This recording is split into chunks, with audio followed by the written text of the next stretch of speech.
بسم الله الرحمن الرحيم. الرحمن علم القرآن، خلق الإنسان علمه البيان. الشمس والقمر بحسبان، والنجم والشجر يسجدان. والسماء رفعها ووضع الميزان ألا تطغوا في الميزان وأقيموا الوزن بالقسط ولا تخسروا الميزان. والأرض وضعها للأنام فيها فاكهة والنخل ذات الأكمام والحب ذو العصف والريحان. فبأي آلاء ربكما تكذبان؟ خلق الإنسان من صلصال كالفخار وخلق الجان من مارد من نار. فبأي آلاء ربكما تكذبان؟ رب المشرقين ورب المغربين. فبأي آلاء ربكما تكذبان؟ مرج البحرين يلتقيان بينهما برزخ لا يبغيان. فبأي آلاء ربكما تكذبان؟ يخرج منهما اللؤلؤ والمرجان. فبأي آلاء ربكما تكذبان؟ وله الجوار المنشآت في البحر كالأعلام. فبأي آلاء ربكما تكذبان؟ كل من عليها فان ويبقى وجه ربك ذو الجلال والإكرام. فبأي آلاء ربكما تكذبان؟ يسأله من في السماوات والأرض كل يوم هو في شأن. فبأي آلاء ربكما تكذبان؟ سنفرغ لكم أيها الثقلان. فبأي آلاء ربكما تكذبان؟ يا معشر الجن والإنس إن استطعتم أن تنفذوا من أقطار السماوات والأرض فانفذوا لا تنفذون إلا بسلطان. فبأي آلاء ربكما تكذبان؟ يرسل عليكما شواظ من نار ونحاس فلا تنتصران. فبأي آلاء ربكما تكذبان؟ فإذا انشقت السماء فكانت وردة كالدهان. فبأي آلاء ربكما تكذبان؟ فيومئذ لا يسأل عن ذنبه إنس ولا جان.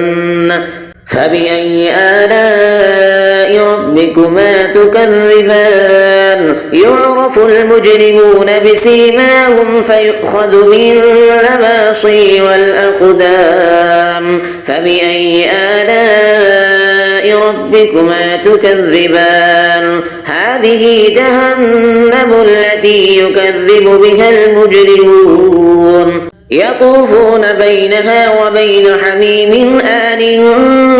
فبأي آلاء ربكما تكذبان؟ ولمن خاف مقام ربه جنتان. فبأي آلاء ربكما تكذبان؟ ذواتا أفنان. فبأي آلاء ربكما تكذبان؟ فيهما عينان تجريان. فبأي آلاء ربكما تكذبان؟ فيهما من كل فاكهة زوجان. فبأي آلاء ربكما تكذبان؟ متكئين على فرش بطائنها من استبرق وجنى الجنتين دان فبأي آلاء ربكما تكذبان فيهن قاصرات الطرف لم يطمثهن إنس قبلهم ولا جان فبأي آلاء ربكما تكذبان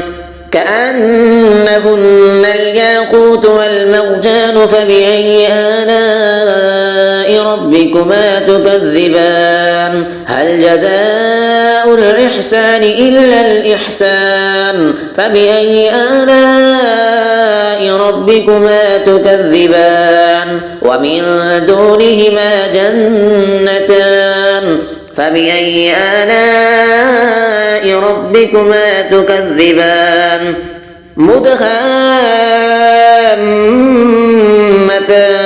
فبأي آلاء ربكما تكذبان فيهما عينان نضاختان فبأي آلاء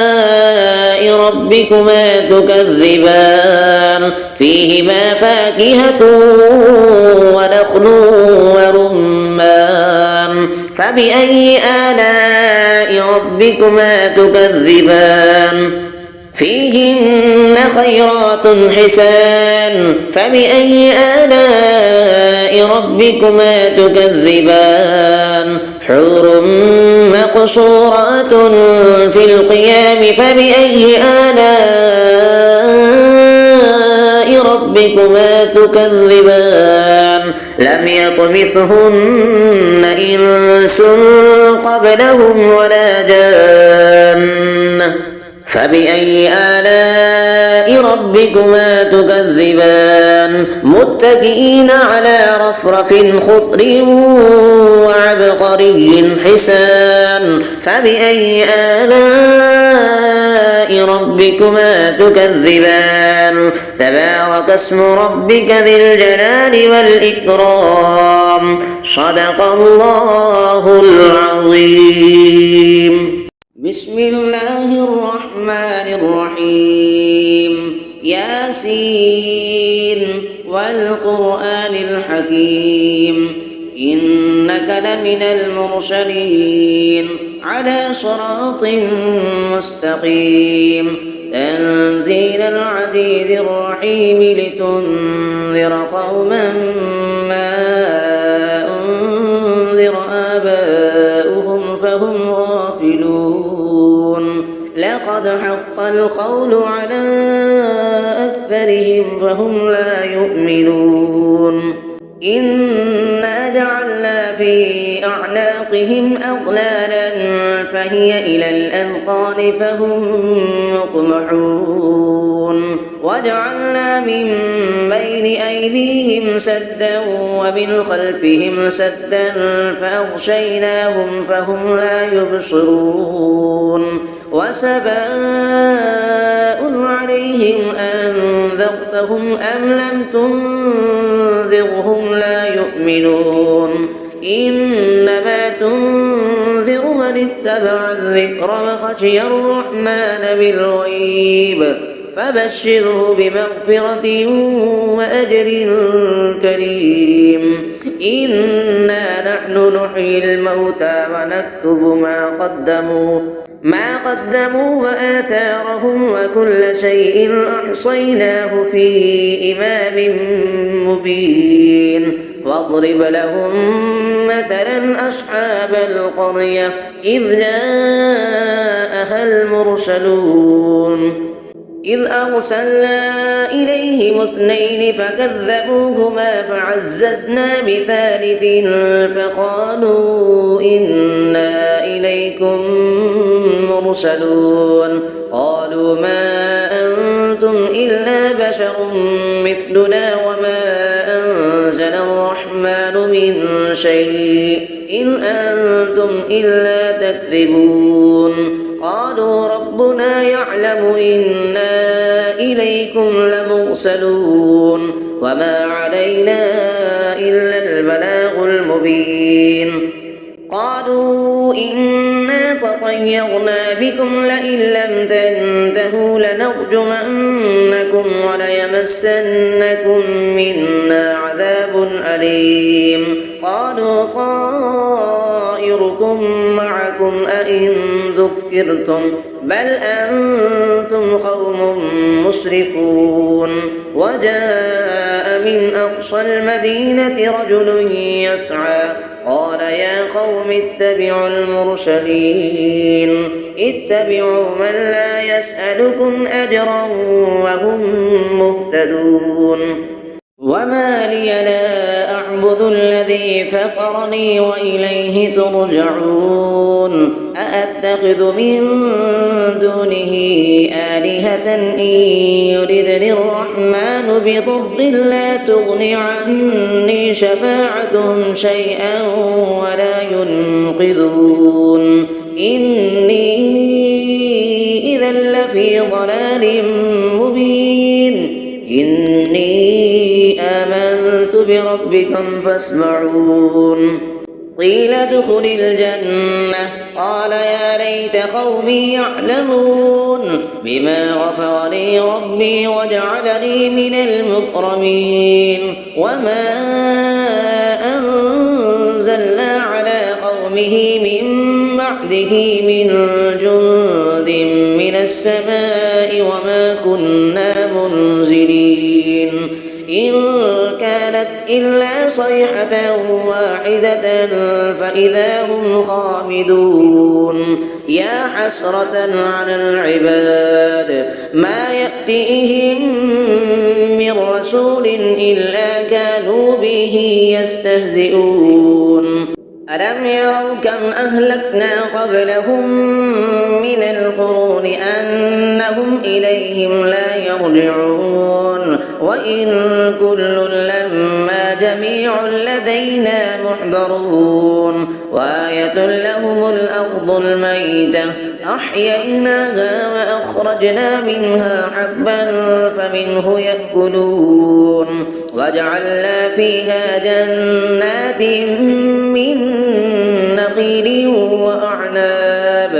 من نخيل وأعناب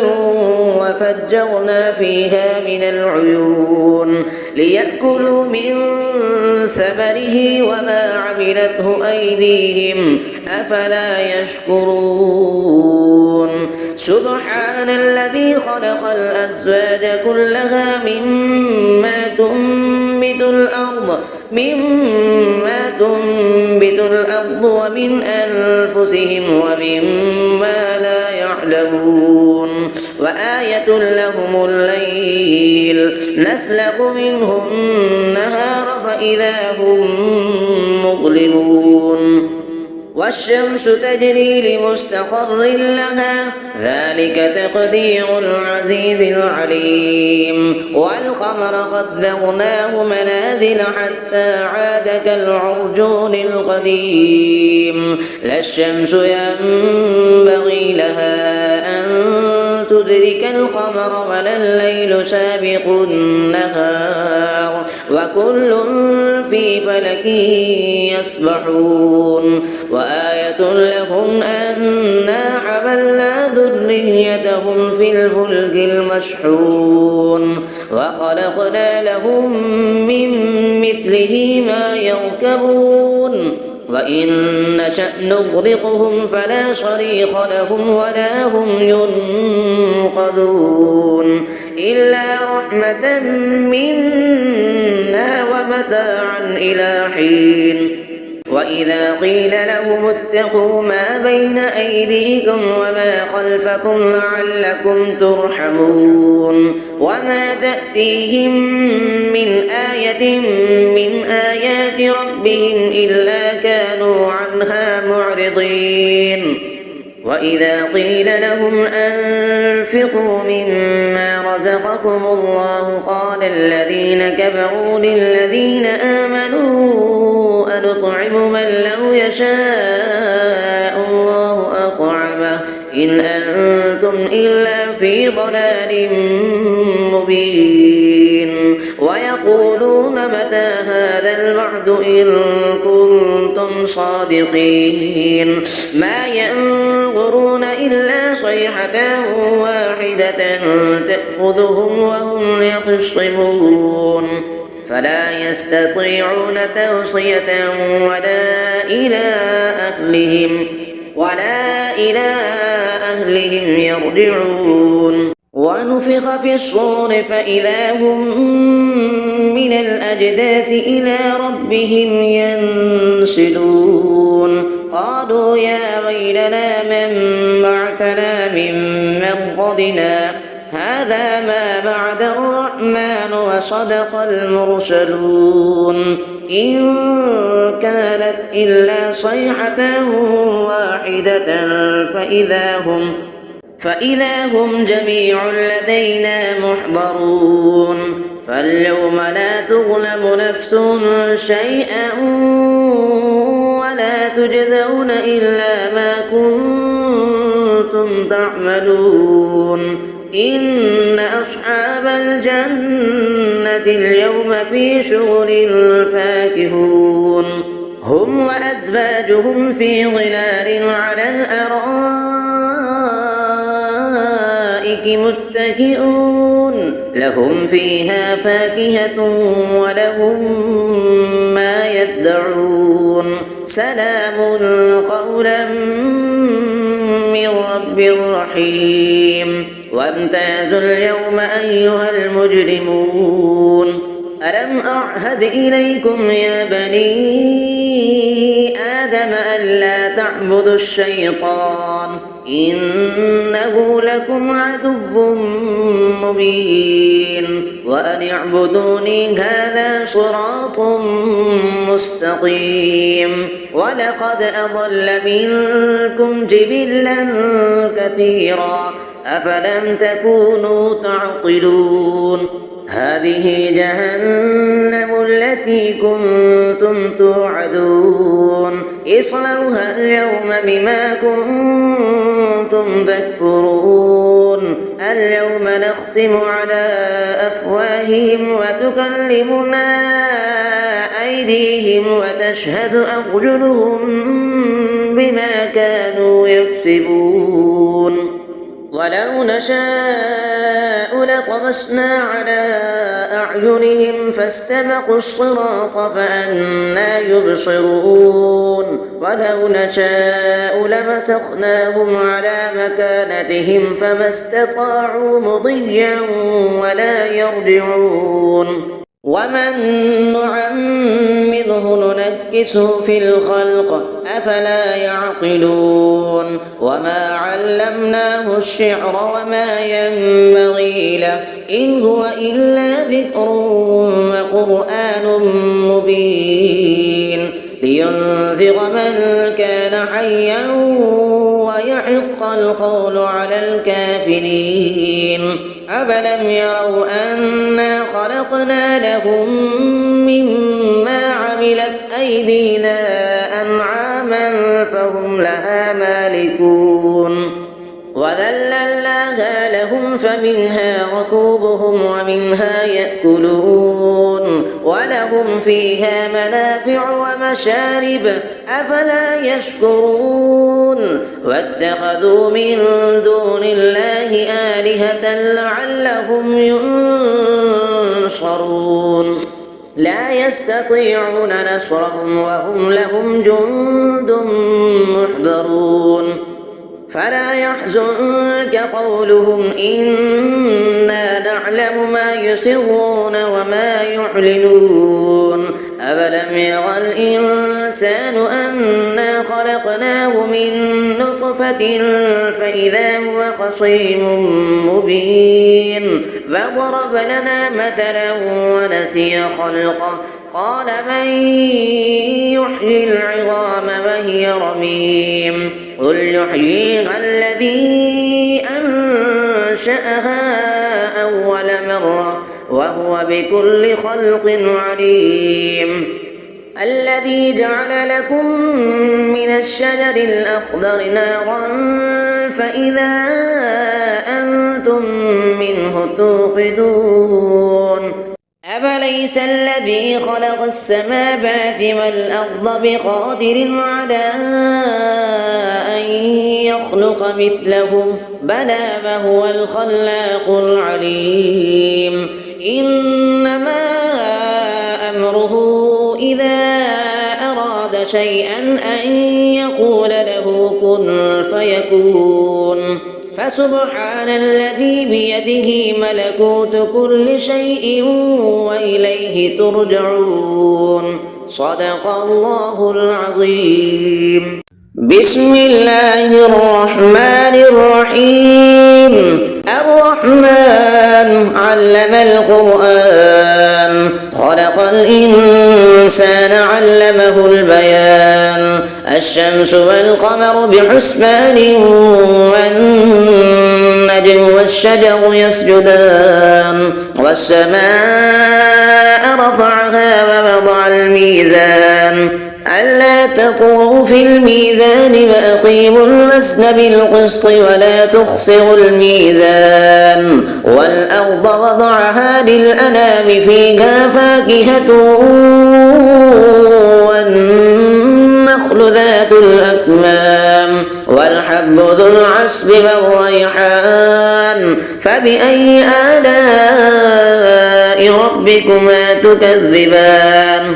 خلق الإنسان من صلصال كالفخار وخلق الجان من مارد من نار فبأي آلاء ربكما تكذبان رب المشرقين ورب المغربين فبأي آلاء ربكما تكذبان مرج البحرين يلتقيان بينهما برزخ لا يبغيان فبأي آلاء ربكما تكذبان يخرج منهما اللؤلؤ والمرجان فبأي آلاء ربكما تكذبان وله الجوار المنشآت في البحر كالأعلام فبأي آلاء ربكما تكذبان كل من عليها فان ويبقى وجه ربك ذو الجلال والإكرام فبأي آلاء ربكما تكذبان يسأله من في السماوات والأرض كل يوم هو في شأن فبأي آلاء ربكما تكذبان سنفرغ لكم أيها الثقلان فبأي آلاء ربكما تكذبان يا معشر الجن والإنس إن استطعتم أن تنفذوا من أقطار السماوات والأرض فانفذوا لا تنفذون إلا بسلطان فبأي آلاء ربكما تكذبان يرسل عليكما شواظ من نار ونحاس فلا تنتصران فبأي آلاء ربكما تكذبان فإذا انشقت السماء فكانت وردة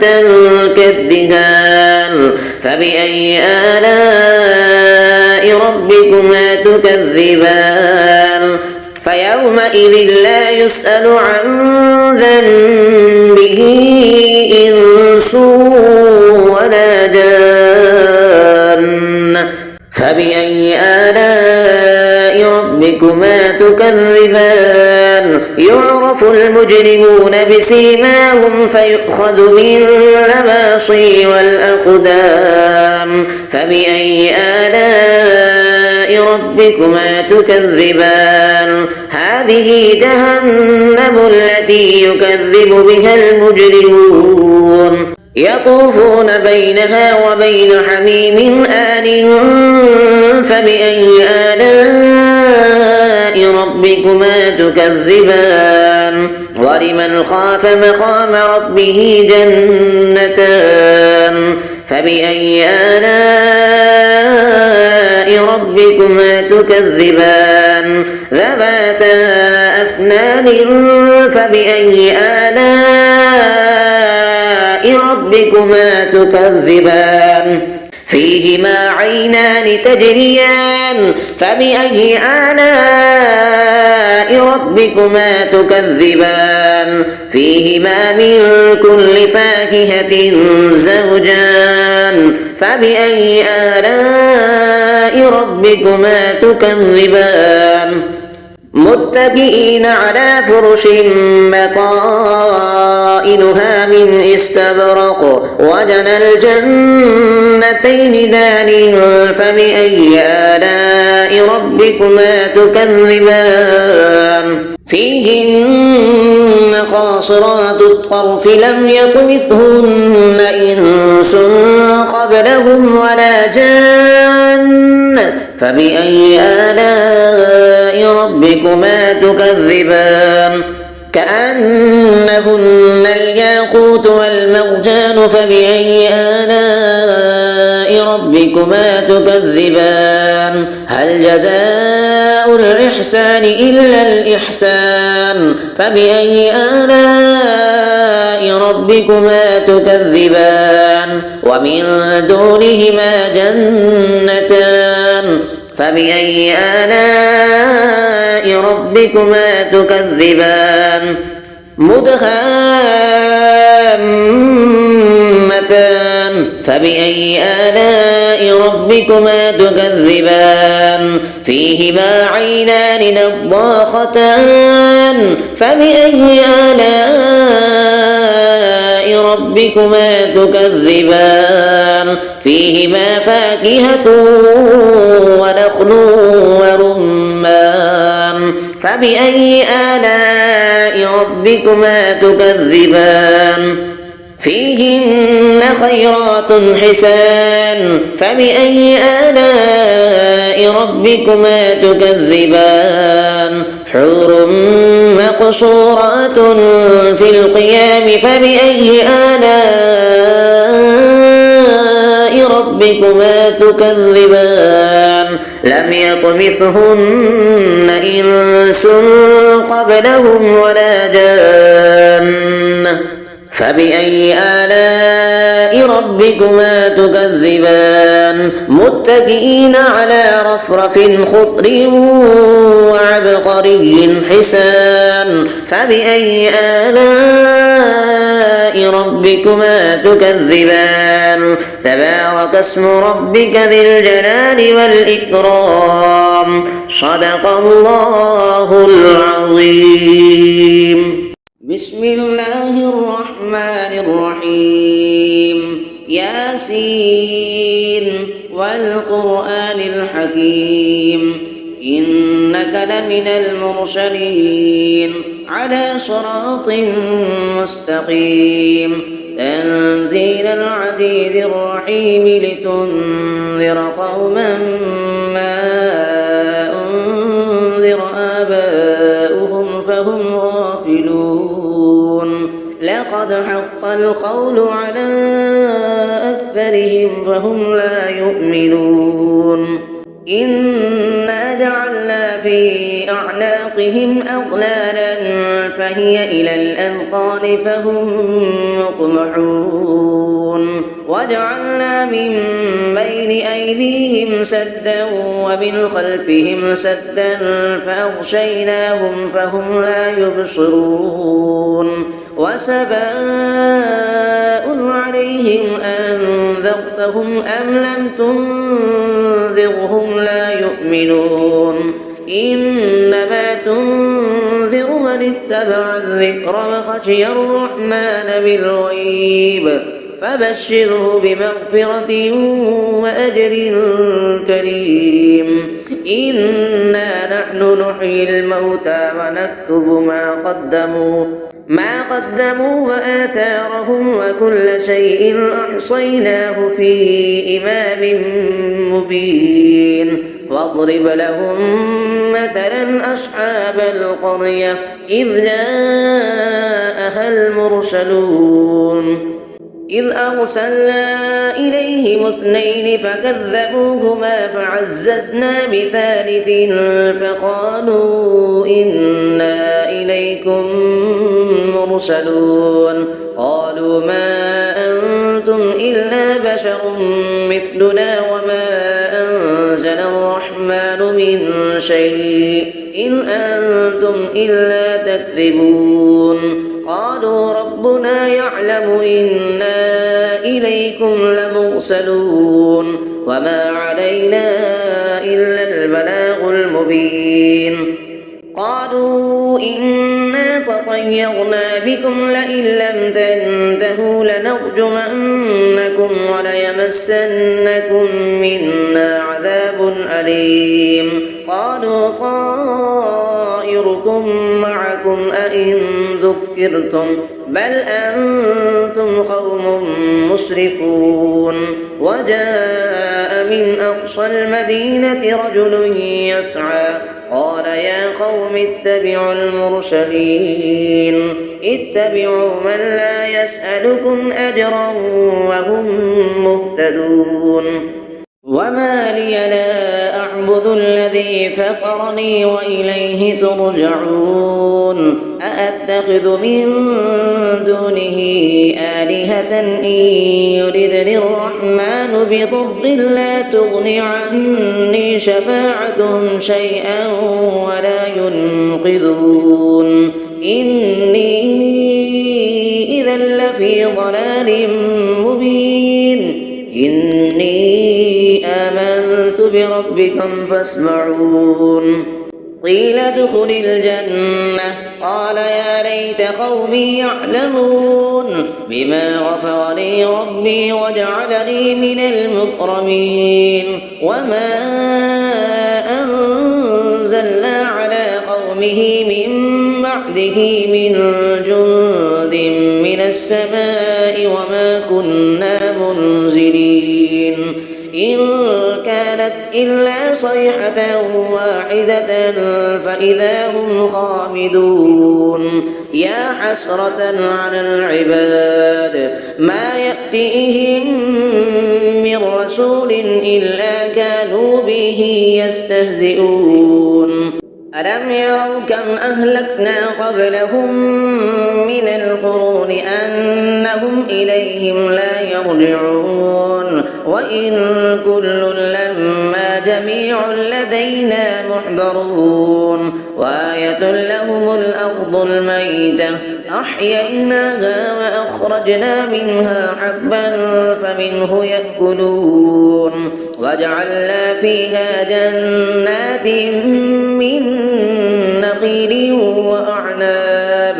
من نخيل وأعناب وفجرنا فيها من العيون ليأكلوا من ثمره وما عملته أيديهم أفلا يشكرون سبحان الذي خلق الأزواج كلها مما تنبت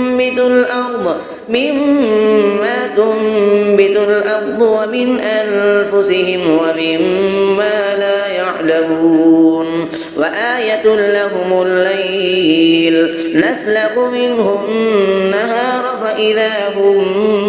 مظلمون والشمس تجري لمستقر لها ذلك تقدير العزيز العليم والقمر قدرناه منازل حتى عاد كالعرجون القديم لا الشمس ينبغي لها أن تدرك القمر ولا الليل سابق النهار وكل في فلك يسبحون وآية لهم أنا حملنا ذريتهم في الفلك المشحون وخلقنا لهم من مثله ما يركبون وإن نشأ نغرقهم فلا صريخ لهم ولا هم ينقذون إلا رحمة منا ومتاعا إلى حين وإذا قيل لهم اتقوا ما بين أيديكم وما خلفكم لعلكم ترحمون وما تأتيهم من آية من آيات ربهم إلا كانوا عنها معرضين وإذا قيل لهم أنفقوا مما رزقكم الله قال الذين كفروا للذين آمنوا أنطعم من لو يشاء الله أطعمه إن أنتم إلا في ضلال مبين ويقولون متى هذا الوعد إن كنتم صادقين ما ينظرون إلا صيحة واحدة تأخذهم وهم يخصمون فلا يستطيعون توصية ولا إلى أهلهم يرجعون ونفخ في الصور فإذا هم من الأجداث إلى ربهم ينسلون قالوا يا ويلنا من بعثنا من مرقدنا هذا ما بعد الرحمن وصدق المرسلون إن كانت إلا صيحة واحدة فإذا هم جميع لدينا محضرون فاليوم لا تظلم نفس شيئا ولا تجزون إلا ما كنتم تعملون إن أصحاب الجنة اليوم في شغل فاكهون هم وأزواجهم في ظلال على الأرائك متكئون لهم فيها فاكهة ولهم ما يدعون سلام قولا من رب رحيم وامتازوا اليوم أيها المجرمون ألم أعهد إليكم يا بني آدم ألا تعبدوا الشيطان إنه لكم عدو مبين وأن اعبدوني هذا صراط مستقيم ولقد أضل منكم جبلا كثيرا أفلم تكونوا تعقلون هذه جهنم التي كنتم توعدون اصلوها اليوم بما كنتم تكفرون اليوم نختم على أفواههم وتكلمنا أيديهم وتشهد أرجلهم بما كانوا يكسبون ولو نشاء لطمسنا على أعينهم فاستبقوا الصراط فأنى يبصرون ولو نشاء لمسخناهم على مكانتهم فما استطاعوا مضيا ولا يرجعون ومن نعمره ننكسه في الخلق أفلا يعقلون وما علمناه الشعر وما ينبغي له إن هو إلا ذكر وقرآن مبين لينذر من كان حيا ويحق القول على الكافرين أفلم يروا أنا خلقنا لهم مما عملت أيدينا أنعاما فهم لها مالكون وذللناها لهم فمنها ركوبهم ومنها يأكلون ولهم فيها منافع ومشارب أفلا يشكرون واتخذوا من دون الله آلهة لعلهم ينصرون لا يستطيعون نصرهم وهم لهم جند محضرون فلا يحزنك قولهم إنا نعلم ما يسرون وما يعلنون أفلم يرى الإنسان أنا خلقناه من نطفة فإذا هو خصيم مبين فضرب لنا مثلا ونسي خلقه قال من يحيي العظام وهي رميم قل يحييها الذي أنشأها أول مرة وهو بكل خلق عليم الذي جعل لكم من الشجر الأخضر نارا فإذا أنتم منه توقدون أفليس الذي خلق السماوات والأرض بقادر على أن يخلق مثلهم بلى وهو الخلاق العليم إنما أمره إذا أراد شيئا أن يقول له كن فيكون فسبحان الذي بيده ملكوت كل شيء وإليه ترجعون صدق الله العظيم.